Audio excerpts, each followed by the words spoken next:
سوال ہے طلاق کے بارے میں، ٹھیک ہے؟ اب ایک وہ علی بھائی ہے نا جن کو آپ کو سنایا تھا لیکچر جو ہے وہ اس نے پتہ نہیں کسی نے سنایا تھا آپ کو حسینیت اور یزیدیت پہ. ہاں جی تو انہی نے محمد علی مرزا. جی محمد علی مرزا بالکل بالکل.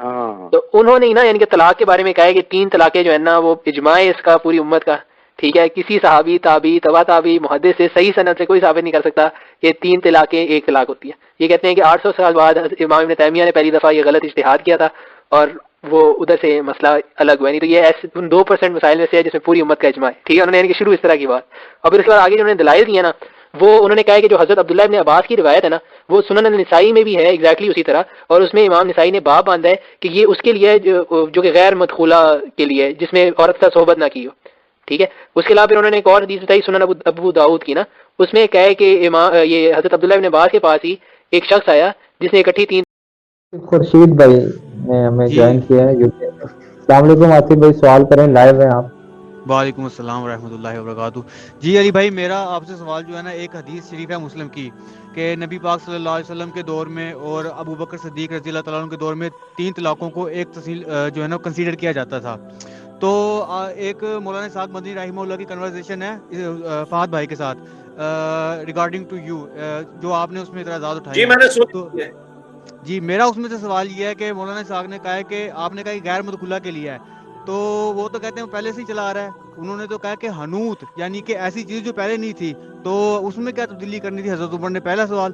اور اسی کے اندر دوسرا میرا پوائنٹ یہ ہے کہ آپ کہتے ہیں کہ اجماع ہے، تو وہ کہتے ہیں کہ 4 اہل سنت سنی مولوی اکٹھے ہو کے اجماع ہو گیا، کیسے ہوا؟ دوسرے جو ابن عباس ہیں ان کے شاگرد طاؤس، اکرمہ اور ابن تیمیہ، تو کیا ان کو آپ جو ہے نا امت سے نکال دیں گے؟ ایک طرف جی آپ جی میں کہتے آپ کو ہیں بتاتا جی ہوں، جی میں جی سمجھ گیا. جی آتے بھائی آپ کہاں سے ہیں اس وقت؟ جی یوکے سے ہیں یہ. I am from UK. اچھا اچھا. ابھی آپ یہ کوئی ڈرائیونگ کر رہے ہیں، کہیں جا رہے ہیں یا؟ میں نے پارک کر دیا ہے، وہ میں بائک پر تھا.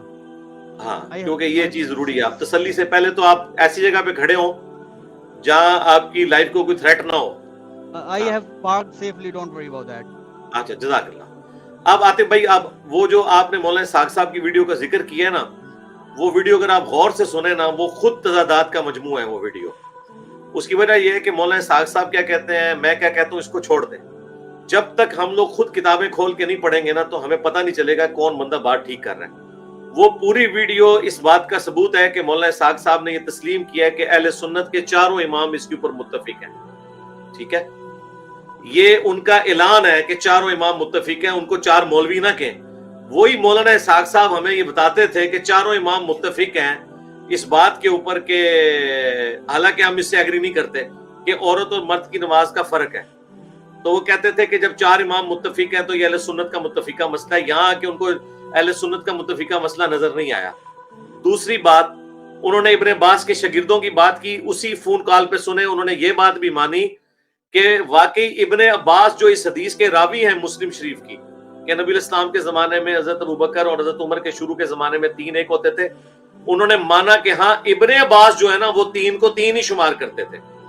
ابن عباس جو خود حدیث کا راوی ہے وہ تو 3 کو 3 شمار کرتا، تو ابن عباس کا شاگرد تو شاہی کوئی نہیں، اس کا تو سورس آف نالج خود ابن عباس ہے.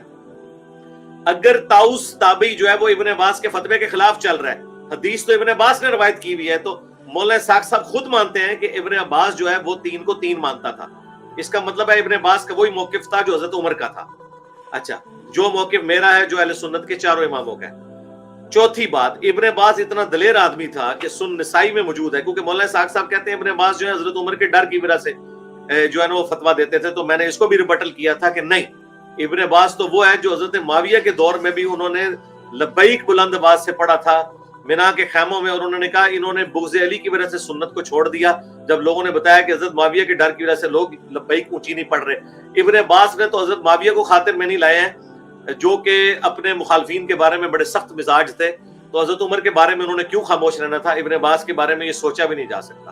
اور آخری بات، امام نسائی نے یہ جو حدیث ہے نا مسلم شریف کی، اس کے اوپر باب باندھا ہے کہ یہ حدیث غیر مدخولہ کے بارے میں ہے، جس مرد و عورت نے جب صحبت نہ کی ہو. یہ امام نسائی نے اس حدیث کے اوپر باب باندھا ہوا ہے. یہ انجینئر صاحب کی ذاتی رائے نہیں، نہ کسی اور کی رائے ہے.